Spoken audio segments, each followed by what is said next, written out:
Welcome back to the Seconds That Last podcast, where we talk about timepieces, teamwork, and the stories behind them.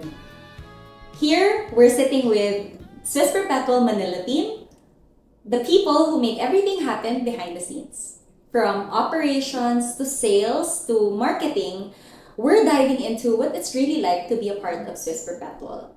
So, hello guys. Hey. Maybe you can do a quick self-introduction and what your department is. Okay. Hi guys, I'm Miggy and I'm in the sales department.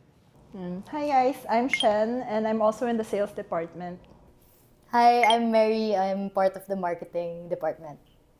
Hi guys, I'm Nomer from Operations Department. Nomer's Nomer department. department.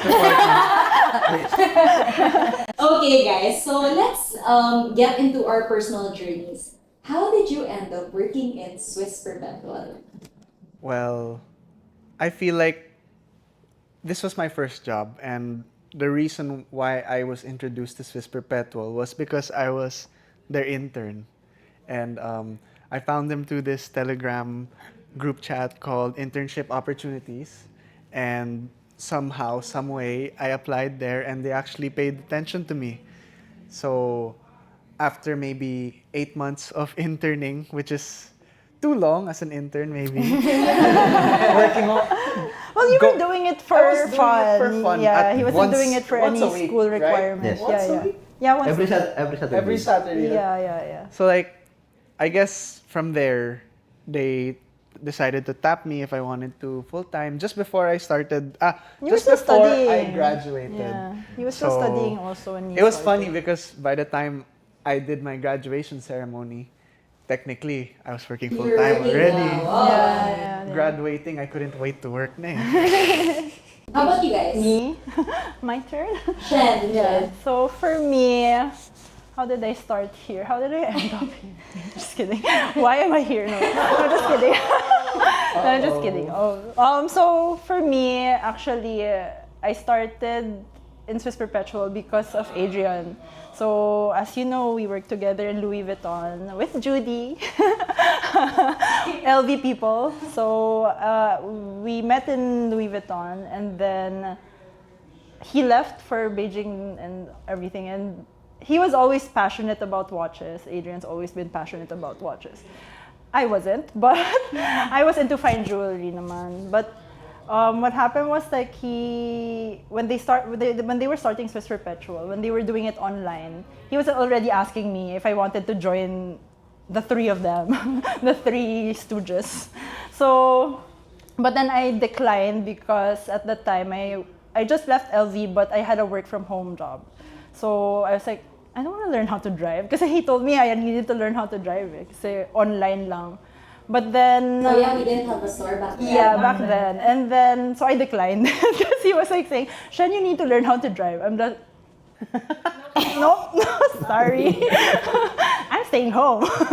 So after that, after a year of doing that work from home job, I was laid off because it was a Canadian company and then they weren't doing so well. So when Adrian found out, he was just like, oh, sakto, like we're opening a store. You're perfect for this our company, blah, blah, blah, blah. Sinilstock niya ako, basically.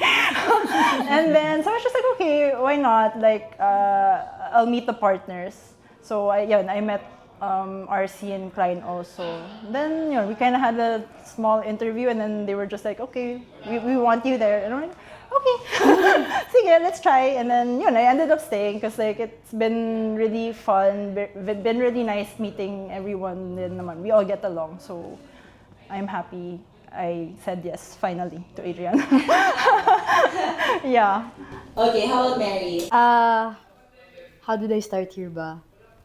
So basically, my best friend, si Ali, sister of RC, messaged me if I knew anyone who can video edit for them. So I was like, why not me? Yeah, so why not me? Because at the time, I just graduated college and I was applying for jobs and all. Syempre, it's tough applying and doing interviews and doing all that. So I was like, you know what, this is an opportunity. I should try it lang muna. And then, yeah, so I had an interview here, which is super casual mag-interview sila RC. Tsaka kakilala na din kasi. So I think I was comfortable na. And then, yeah, so I interned and then I just ended up staying because I liked the work environment and I just felt like everyone here was very passionate about what they're doing. So medyo din like, I like this kind of work Wow, environment. inspiring pala kami. Ay, bala ka Joke lang. Yeah. So yun. Kuya Nomer. Oh, ako na pala, sorry. First of all, ako lang yung Tagalog magsalita dito. Pastor. Sorry, Miggy, kung hindi mo maintindihan yung ibang words ko. Not here, come on! Nag-start ako dito way back, what years? 24? Early 2024. Yung story ko naman is, our company accountant is my first cousin. So, before kasi, ang previous work ko before ako dito is, pwede ko ba sabihin? Pwede naman, I think. Yeah, I just said I was from Louis Vuitton. I'm from yung last work ko before dito is in Balisin Island. Wow, Balisin! Balisin Pips, hi. Shout out. Shout out sa'yo guys. Tapos, after ko magbalisin, rest onte, then nag-reach out sa akin yung cousin ko. Sabi niya, yung isang company na hinahandle ko, kailangan ko ng tulong, sabi niya. Kailangan ko ng katulong. Like, ang sabi niya sa akin is, kailangan ko ng makakatulong ko sa bookkeeping and some admin works. Admin works. False advertisement. And, na marunong mag-drive. Sabi niya, fit ka doon. Gusto mo i-try? Okay, sige, why not? Try ko. Sige. Then pagdating ko dito, naalala ko yung interview ko dito sa table na to. Ang social ng mga tao doon. Oh! Social? Yes! Kasi ang that day, di ko makakalimutan. Ako, yung nag-greet sa kanya. Actually, tawagan namin ngayon is Insan. Insan. Okay, so Insan is Shen, guys. Yes. No, we're both. So, technically, hindi mo talaga kami magpinsan. Pinsan. Nagkataon lang na yung middle name ko is Matulak. Siya is Dimatulac. Yeah. So we had a theory. Yes, may theory kami. Na, Split at birth. no, baka related before yung ancestors Twice namin. removed. And then, isa sa amin pasaway. So, naging matulak lang yung isa. Yung sa Ay, Dimatulac. wow! Yung isa matulak, so, dinis-own yung ng lolo ko yung ano mo. So, Wow. you're di na matulak. Di na matulog. Basta Hindi twice kayo removed yun kasi kayo yung on the tinulak eh. sorry. So, Ano ba out of yun? topic. So, Okay. ADHD. Sorry, ADHD. After the interview, agad-agad gusto nila mag-start ako. So, parang, I don't know, parang formality lang ata yung interview na yon. Ba't parang ganun lagi yung no? Well, May interview it's para RC. like- What do you expect? Parang nakaka-intimidate. And, talagang sobrang nakakaano. Kasi, message siya sa akin. Oh, are you... Binigay nung pinsan ko kasi yung number ko. After ko mag-send sa kanya ng CV, soft copy. Then, nag-message sa akin, yung boss natin, na masarap kausap. Then, message sa akin, message. Okay. Sabi, shit, na-intimidate. Tapos punta ako dito. Oh, para ba ako dito? Though may background naman ako sa luxury island, pero that's different kaysa dito. From retail, yeah. It can Retail still to be eh. different. Yes, sabi ko, sige, admin work naman, back office, gano'n. Okay, sige. It's a joke. It's a prank! Ngayon, ano na yung ginagawa ko dito sa company? All around. Okay, That sige, way. we'll get into that. So, have you guys heard of Swiss Perpetual prior to applying here, or like what was your first impression about Swiss Perpetual? Could be Swiss Perpetual, the three founders. Yeah. So share us your experience. Well, first of all, I didn't know anything about Swiss Perpetual before I did the interview. Actually, at the time I was just throwing my CV everywhere to every company. In this Telegram group chat, and it just so happens that Swiss Perpetual posted the moment that I opened the group chat, so they were one of the first ones that I applied for. And I was so scared in my interview. I don't know why, but I think it's because they were 5 interviewing Yeah. We were myself. complete that time. Yeah, Shen yeah. and RC and the three bosses. They were all here. Yeah, they were all They were here. complete, and like I was just there across this couch, and they were asking We were me all like, things. They were asking me 1 things. versus 5. Actually, I kind of don't remember what they asked, except like it was Like it was so weird because it was just the same week before the real opening of this store. So like when I was there, it was like, huh? What am I doing here? Why is it? I was like overstimulated because all the paintings were here, all the details were ready for the store. I'm just like, huh? What am I getting myself into? So is it safe to say that you were kind of like a little bit intimidated? Yeah, I was very intimidated. This was By the store and by the founders. yeah, because it was gonna be only my second internship, but it was more startup than my first. So I already knew from the start I'd be doing much more work as in here. Yeah. Okay. How about you, Shen? What was your first impression? I would say that it's a bit different from the others because you already know how Adrian is like. Yeah. Prior. So, actually, like I knew Adrian had this watch thing, but I never knew what the name was. Until he was just like, like you do the interview, I'm like, okay, doon ko lang nalaman. But, I think for me, it was more relaxed. Because I know Adrian nga, like we're barkada. So, and when he was like telling me about, and I also met Cle na rin before. While I was in LV, I assisted their family na kasi before. So I met Cle already. So it was RC, it was si RC yung first time kong nakilala lang doon. So at that time, okay naman. Like parang RC was pretty, he's chill lang naman eh. So it wasn't like, hindi siya nakakatakot for me. So it was a pretty good interview.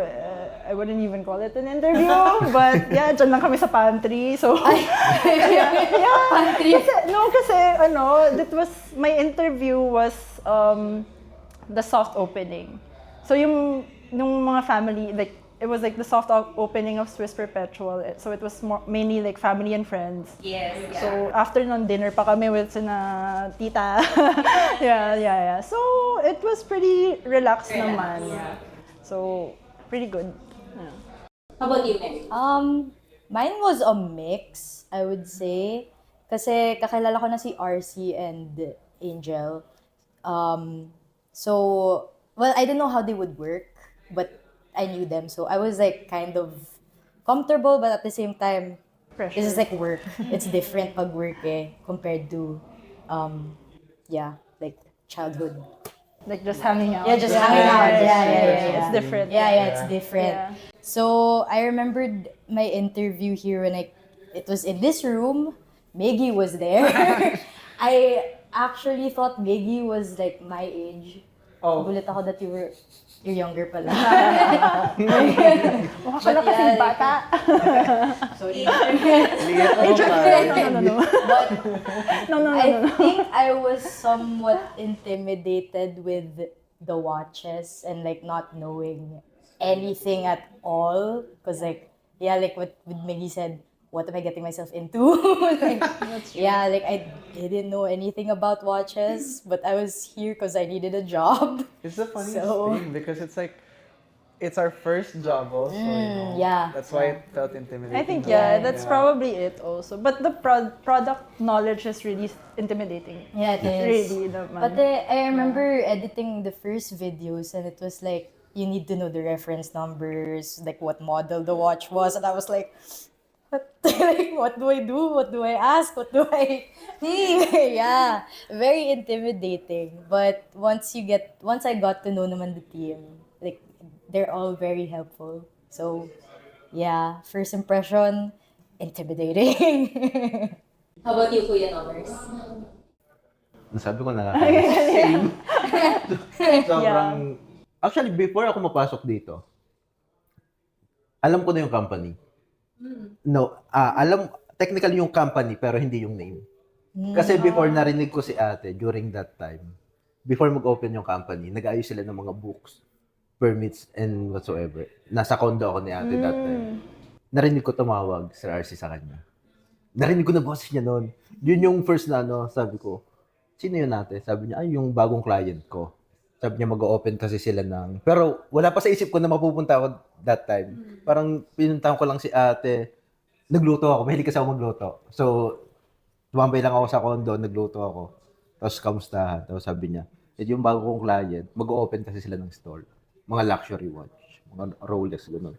Wow. Sabi niya, mga rich kid eh. Walang magawa sa pera. Parang gano'n. Yun yung words niya. Parang yun yung words niya. Walang magawa sa pera. Okay, so wala pa akong sobrang konti ng knowledge ko. So, okay. Then after few months or less than a year, part na ako ng company. You're part of the company Yes. na. Then yun, ngayon na-interview ako. Oh, ito pala si RC. Nakaka-intimidate nung una. Pero ngayon? Ngayon, teddy bear. Ay, Gusto niyang kurutin for 30 minutes. Okay, so moving on from first impressions, since you guys handle different departments like Miggy and Shen do sales, Mary does marketing, and then Kuya Nomer's the operations, how do you guys each manage your departments, and how do you work hand in hand to make sure that the departments go seamlessly with each other? Maybe you can start with the sales first. I think with the sales, it's complicated because besides internal discussions, we have to face the client. clients, Either if they're super fast paced, like they want to call, or if they show up randomly. I think the communication is key there because it just ends up being the front of the whole company. And sometimes the operational part that's difficult is the inclusions, right? So like sometimes the watch is here, but the inclusions is in our other stores. Flex, we have 3 stores. But then like it's that's the challenge, no? Like we have It's quite how stressful, many, but how many group chats do we have? We have have 15 at least a on million, a Messenger, gajillion and then maybe ones, 3 on yeah. Telegram. yeah. It's so Like tiring. but it helps organize. It helps organize things though, like easier to keep track of certain things. But I think, like with us as sales, it's really the communication that's the most important. And with us, we try not to step on each other's toes.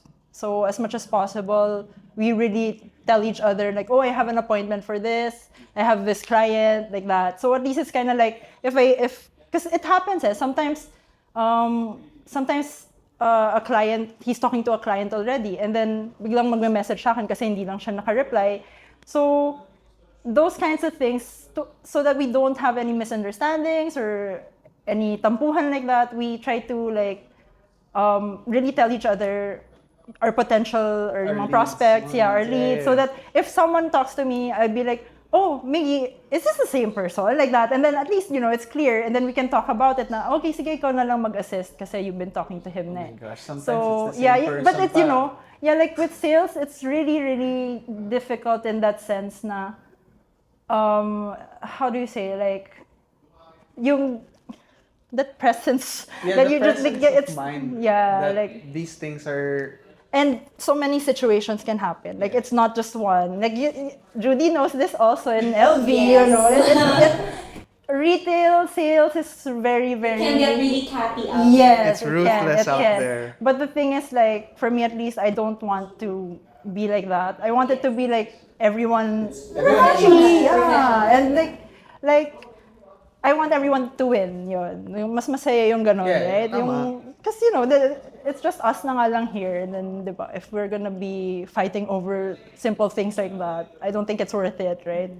So yun, so me and Miggy naman, we try to communicate as much as we And can. plus, I think like with what Miggy was saying earlier, with the 3 stores that we have, you really need to work hand in hand with the ops, correct? Oh, Because without ops, our boss, We will collapse. yes. Oh my God, let's Yeah. not the Nomer department. So, can you share some of your like how do you operate ba ops? Like from your point of view. main key dyan is communication. Yes. Sinabi ni Instance kanina. Kasi kapag hindi kayo nagko-communicate ng maayos, magko-collapse talaga, magulo. So, kahit complicated yung nangyayari, kahit sa isang araw, ang dami na nangyayari, kung well-communicated kayo, na-schedule nyo lahat, smooth lang yung magiging flow nyo ng buong maghapon. Pero once na may mabago dun sa... Ako kasi, palagi ko sinasabi sa kanila, night before, gusto ko alam ko yung mga mangyayari. Yeah. Kasi, before ako matulog, nag-schedule na ako sa isip ko. Ito yung gagawin ko. From the opening, kung kailangan kong pumunta ng bangko, kung kailangan kong may kunin na watch sa kay ganito, kailangan kong may dalhin na watch kay ganito. So yun, nakaano na ako doon. Nakaayos na yung... Naka-map out na yung schedule. Yes. Pero once na may magulo, syempre, kailangan mo mag-adjust. So, sana, pag ganun, kung nako-communicate yun na maayos, kaya mong gawa ng paraan. Pero kung may magulo, Wala. doon na, minsan doon na umiinit yung ulo ko. So, which is, minsan kailangan mangyari. Lalo na kung pagod kayong lahat. May mga times na sobrang hectic ng schedule namin. May mga times na mararanasan mong, lalo na ako yung madalas na malabas. Kasi yung servicing kasi, sa akin din. Oh yeah, that's Yeah, another part. he's in charge of Another servicing. part. So, yeah. So, ops, then servicing, kailangan mong pagsabayan. Yeah. So, kung yung ops mo maayos na, Yeah. minsan sinasabi ko, kaya nyo na yan. Ayusin ko muna ito sa servicing. Yeah. Pero kung alam ko na, kasi may operations chat kami, pag tiningnan ko yon, imamap out ko, hindi kaya. So, hindi muna ako gagawa ng ibang bagay. So, pag well-communicated kayo lalo na dun sa GC na Sa mga appointments, yeah. sobrang maayos yung flow. Kahit nakakapagod, magiging maayos. So, number 1 talaga yung communication pagdating sa operations. Great. So guys, huwag natin pahirapan si Kuya Nomer. Nomer Thank you. department. Okay, so, syempre may sales tayo, may ops tayo. Syempre, we need marketing rin to Marketing. feature our projects. Yay! Make our videos, make our social media content. Yes. Daming videos. Oh my God. Save me from looking stupid. And share some like tidbits on like what goes on behind every marketing. So with content. marketing, syempre, you have to plan out like what content. Well, we do the market. Well, we don't. You kind of map it out, but then... yeah. We map it out, but at the same time, kasi you just But have these that's what fun we're trying. ideas. That's what we're trying to We're improve trying to on. improve Yeah, on we're trying to that. improve on that. But Yeah. yeah, and But yeah, right now it's filming and posting in social media. Social media presence talaga is important with marketing. I think that's where all our videos are, like on TikTok, Instagram, and all. Which is like kind of hard kasi syempre we kind of wanna like be a bit different from other watch dealers, brands like in this industry. So and we can't, syempre we get compared a lot with some other, which is so we're still trying to we're find still trying our, to find like what makes Swiss Perpetual, but to me kasi like what I want to focus on talaga is like the team, because that's what makes Swiss Perpetual, like how passionate everyone is with watches. And honestly, when I go to sila Miggy and Shen to film with Shen, when are we filming? Yeah. Sorry guys. Sorry Mary. It's been on hiatus. No, I don't know. I've never really been into filming talaga. Like, so it takes a bit of like I need to prepare myself all the time or like so Gets naman. but I'm trying also. But yeah, I don't But what I'm trying to market is like as Swiss Perpetual is the team. Shen, ano na? Lagi kasi nag-reschedule to eh. Yeah, that's true. She Nakaka-proud. wouldn't even show up. So, Yeah. Nakaka-proud. Yes, I'm trying. Kahit blurred ayaw niya. Before, dumating ako dito. Yeah, so Pero nakaka-proud kasi growth. At least may growth pa pala ako. Thanks. So we kind of touched on how there are a lot of different watch industries na nga, diba, now. In your opinion, what makes Swiss Perpetual different? Like, is it the culture? Is it the people? Can you share some thoughts, maybe? I have two answers for that. First of all, I think what makes Swiss Perpetual different is that the watches that we offer are at different price points and different brands so that we can offer to anyone. So there's a little bit of everything, or sorry, there's a little bit for everyone. So if they can't afford this kind of budget, we work at a smaller budget. At least in the end, they'll be happy because that's the goal, right? And I think another thing that makes Swiss Perpetual different is that because we're such a small team, it's more of we're faster at moving individually as well. So I'd like to think that when someone messages for a watch, parang within the day or even the next day, they can come already and then check our watches. And then, especially with being 3 stores, at least we can reach all corners of the Philippines. And parang, at least that way, it's more accessible, not just as a watch shop, but also a one-stop shop with servicing, with polishing, with watch advising also. Because I think part of it is also helping them with the yeah, we're not collecting, just right? doing sales. It's also Yeah. like us advising clients, like what they can do, What they want, parang what's What bagay fits them. also. Yeah, kasi it's not just to sometimes sell. Basically, it's not just to sell. It's also for us to understand the client and what they need, what they want, Yeah. so we can help them decide or aim for their dream watch. I don't want to force any Yeah. trends on them if they're gonna spend their money. Of course, at the end of It's the day, still we a want big them to amount, be super yeah. duper happy with Yeah. what they're getting. Yeah, like what with RC says, the word is happy. The word is actually happy. Yeah. Yeah. So, what was the question? For you guys, what makes Swiss Oh, Perpetual okay. different? Okay, I agree with Miggy, but to add on to that, I think it would also be the team, the people behind it. I think it's very important when you're working in a company that you get along with everyone that you work with so that you can all work in harmony, So like, of course, it's not going to be perfect, but I think at least, having that mutual respect for each other, understanding each other's roles, like, we're both in sales, but that doesn't mean that we don't care about what Kuya Nomer goes through or what Mary goes through. Like, it's important to also understand what they're doing and how we can all connect it to each other. So I think that's very important, and I'm happy naman with how we're working together so far.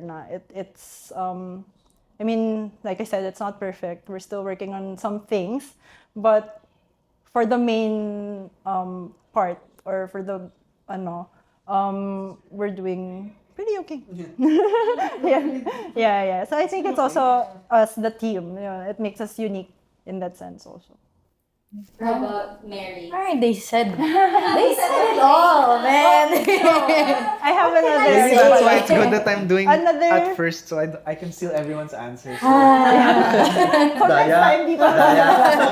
No, but I want to add another din pala. Like, also, I think what makes Swiss Perpetual different from others is, I think, our service also. Like, our after service. Kasi, we're, like I said earlier, we're not just here to make a sale, but it's also like for us to like really try to support our clients and what they want. So even after we sell to them, they can always come back to us and ask us, like, sometimes I always tell my clients, just message anytime. Like, if you have any other questions or any concerns, like, we're still here. It's not like, okay, I sold you a watch, wala na, bye. So I think, I would like to think that service that we give, that extra mile that we give for those clients, for our clients, is a unique thing that we do here in Swiss Perpetual also. Yeah, sometimes I have an hour conversation on call at like 11 p.m. It's usually sometimes sa gabi sila. Yeah, sometimes So they're you're gonna active, message. Yeah. They're gonna message like, "Hi, can I call?" And I said, Yeah.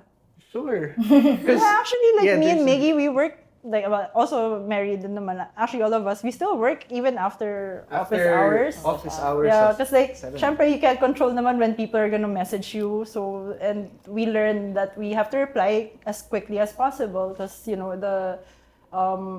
I think luxury watches are so So in demand competitive. right now. Yeah, and there's a lot of new dealers coming in, you know. So, I think like being responsive is important also. Yeah.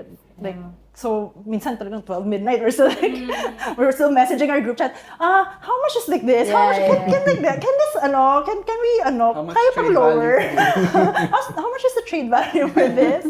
So yun, like I think that's, you know, some of the things that not naman Makes unique. Yeah, Swiss it's- Perpetual yeah. different. I do notice it when filming vlogs na you guys actually like you guys make conversation with the client na it's weird because like I'm just there in the side filming them and they're like talking about, you know, like each other's lives. And, like I remember your client that went here from Australia. Oh yeah. I was just standing there for like 2 hours filming. So it's like, yeah.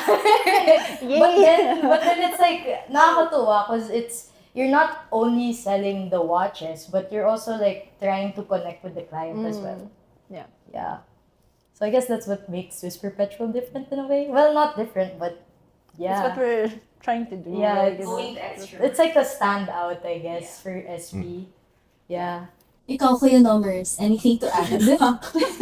Ako, siguro, not technically different to others, pero, ang sabi ko lang is, since marami akong experiences na, same kami ni Shen sa iba't ibang company, and lalo na ako, iba't ibang department, yung pinanggalingan ko. Yeah. And, paano ba nasasabihin? Kasi, first job ko is, cold storage plant, so engineering works. Then, sige, wag na natin sa amin malilit. Then next is hospitality, which is balisin. Then ngayon is luxury, retail pa. So, ang difference natin sa mga pinanggalingan ko, sobrang konti ng company na healthy yung environment. Yeah. Yung culture. That's true, I This is agree. quite insider look. Yeah. So, sa una, parang intimidating yung company. Naalala ko, may nag-comment nga sa atin na, ay, ano ba yan? Puro English na no, Swiss Perpetual. Ay, oo, yung comment na. Nakaka-intimidate yun. Since lalo na ako, hindi ako nag-i-English. I know how to speak English, pero first language is Tagalog eh. So, nakaka-intimidate. Pero nung una, lalo na si Miggy. Sorry, Miggy. Si Miggy na naman. Andun tayo sa magkabilang side eh. Andun ka sa side ng English, ang layo. Andun ako sa side ng Tagalog na minsan, parehas kami nandito, pero yung language barrier namin is, oh my God, Miggy. Minsan naisip ko na, naiintindihan ba ako ni Miggy? I'll just reply in English. Yeah, yes, may ganon. So kung makikita niyo yung conversation namin ni Miggy, English yung sasabihin niya, Tagalog yung sasabihin niya. Naiintindihan kami. It works. Yes, and We're healthy yung, very diverse here. healthy yung culture dito. Kasi may mga company, pinanggalingan ko na, nanggaling din kayo sa ibang company na medyo unhealthy. May politics, may internal politics. Yung culture medyo, Yeah. Pero dito, kung ano tayong nag-uusap, this is normal. Yeah. Kung walang camera na yan, ganito tayo mag-uusap. Ganito pa rin kami. Mas malalala kami magsalita. Mas malala pa kami magsalita. We're a little more tamed right Yes. now. Because But, we're under the camera. yeah. Yes, so, We're under scrutiny. So we have to be careful Baka not to say makancel. anything. Yeah. so ganun. So, sobrang sarap lang na, yun yung main difference eh, na ang sarap pumasok Yeah. ng work. Kasi, wala kang iniintinding may politics, wala kang iniiwasan na, ay makikita ko na naman siya. Yep. Sa ibang company may ganun eh. Yeah, that's true. May nagiging avoidant ka sa ibang boss. Dito, para lang kami magkakapatid na nag-uusap. Yep. But we don't forget our role. Sabi Yes, nga, oo. sabi nga ni RC, he would say sometimes, feeling ko para tayo nagbabahay-bahay. Why did he say that? Yeah, he said that before. Like, there in the pantry, like him, while he was making coffee. So, kung ganda pala, sabi ko, hoy, sabi ko, ikaw yung boss, ha? Sabi ko, anong bahay-bahay? At least we're still doing our job. But yeah, basically, that's just how it feels. But then we still, at the end of the day, we still do naman what we're supposed to do. Yun. Pero maganda lang yung culture. Maganda yung culture. Parang masarap lang pumasok Yeah. sa Yes, I ganun. mean, it's not perfect, but you know, like for the most part, it's nice to go to work here. Oh, that's fun. nice. Yeah. Okay, so let's do a little bit of an icebreaker. Ito na. I know this question. I didn't even read any of Ako the gumawa ng script. Okay, if you were a watch, what would you be and why? I see. Oh my gosh. Not first. Okay, let's actually school lang. Ang talaga yung una ko. Ayan na. Yung iba naman. Siguro think world timer or any complicated watch. Walang specific. Bakit? Ang mahilig ako sa complications. So, kaya nga ako nag-engineering. So, mahilig akong magkalikot. And parang gusto ko yung palaging na-amaze ako. Actually, kaya gusto ko yung ginagawa ko. Sobrang fan ako ng craftsmanship ng watch. Ng engineering behind the watch. Kasi it's it's mechanical watch. So, ma-amaze ko ng paano nila naisip na gawin to. Na walang nagpapa-under. Like, technically, it's energy lang. So, lalo na yung mga Rolex natin na automatic. So, nakaka-amaze lang na ang talino ng tao na naisip nila to. So, what more dun sa mga simpleng watch na time and date lang? What more yung most complicated watch? Perpetual calendar, annual calendar na. Ang galing, bakit? Paano nila naisip yung ganito? Sobrang nakakamiss kung paano tumatakbo sa utak nila yung ganung idea. So, parang ganun din ako. So, sa role ko dito sa company, kung mako-compare natin, ako din yung most complicated, yung role. Yeah. So, parang ganun, yun lang. Daming ginagawa si Kuya Noms. Yeah. That's a good answer, ah. Oh my God, beat that. Wow. Buto na lang. Ano yung sa'yo, ah? I don't even know. I think I would be a 𝗕𝗃𝗃 so. Ooh, that's a good one. Gemini. Wow! As a Gemini. Ito talaga. As a Gemini. As a Gemini. Yeah. Di lang kasi yun. It's my favorite watch, actually. Like, from me staying here in Swiss Perpetual, learning about watches, the reverso, ganda. Dueto. Not the mono. The dueto. With diamonds. Oh, with diamonds na rose gold. Leather strap. But I think I would be a dueto because I think because yun nga, diba, like you could switch. I think I'm a person who can adapt with whichever environment, I guess, and it's very similar to the reverso. And I don't know what else. I just love the watch. Yeah. My turn na ba? Actually, for me, I don't... Siguro like, something that's like a jewelry na watch, I would say. So like, let's say like a mother of pearl dialed watch. Because mother of pearls are never the same. Wow. It's unique. Unique daw siya. Fun fact. But yeah, no, but I'm really like, as I said, I wasn't really into watches talaga. Like even in LV before, because LV has watches. Yes, they do. Yeah, they do. And you know, like back then I remember like Adrian was in charge of the watches. He was like kind of the watch head in LV that time. And he was really into it talaga, like ever since. Ako, yeah. Yeah, and he would always like geek out about it. And I'd be just like, okay, yeah, like, okay. So I never really appreciated the like watches in LV. Because like, the design of LV kasi is kind of like medyo bulky, diba? It's not so, medyo more in the sporty look siya. But when I started working here in Swiss Perpetual, I started seeing different brands. Mas na-appreciate ko na siya kasi there's like pretty ones, you know? There's pretty watches. So, like the mga two-tone rose gold. So, I think I would be like a two-in-one. Like, I would be a two-in-one kind of watch. The jewelry in a watch. Because like, yeah, I'm unique. No, I'm just kidding. Why not reverso? 2-in-1. Gusto ko jewelry. Bakit ba? Ito na nga yung reverse of yung na ako, di ba? Ano naman with diamonds, di ba? May Na-pressure si Miggy. Sa'yo ka pala. So, Na-pressure si Miggy. Pressure na ako. sabi niya kasi not it. Oh. So yun, that's for me. I think that would be Ano mine. ba yan? Parang nakulangan tuloy ako sa answer ko. I'm looking at Sabi na. I cannot go just here looking for an answer because I don't know. I don't have an answer. It could be anything. Anything? Yeah. Yeah. Well, Or like, I'd want to be any vintage watch. The stuff that's basically older than me, but not because it's older, but it's because it's reliable. Because it's stood the test of time, and in a way, I want to be like that. I want to be reliable with the team. he is though. He's a reliable Ay, person. sorry. Yeah. Hala! And actually, Yes. Miggy's kind of like an old soul. May pagka-old soul talaga si Miggy. So it really matches He's your pretty mature aesthetic. for his Yeah. the way he thinks. I really like old stuff. Yeah, old soul. Totoo. Stuff. Ano yung market mo? Shut up. Don't say it. Don't. So for everyone to imagine. Makakancel tayo. Okay guys, moving on.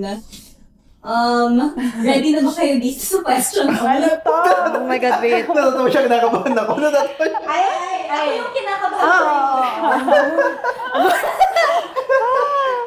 Who is your favorite boss?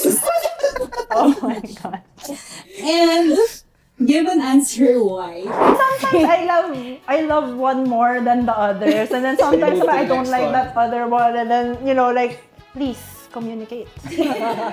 Because he was driving at 120. Ay, may sinasabi. He's never been to Cebu. So, pagka-land namin sa airport, sabi niya, oh, there's Starbucks here. Okay, I just want to ask you guys, what your favorite watch complication is?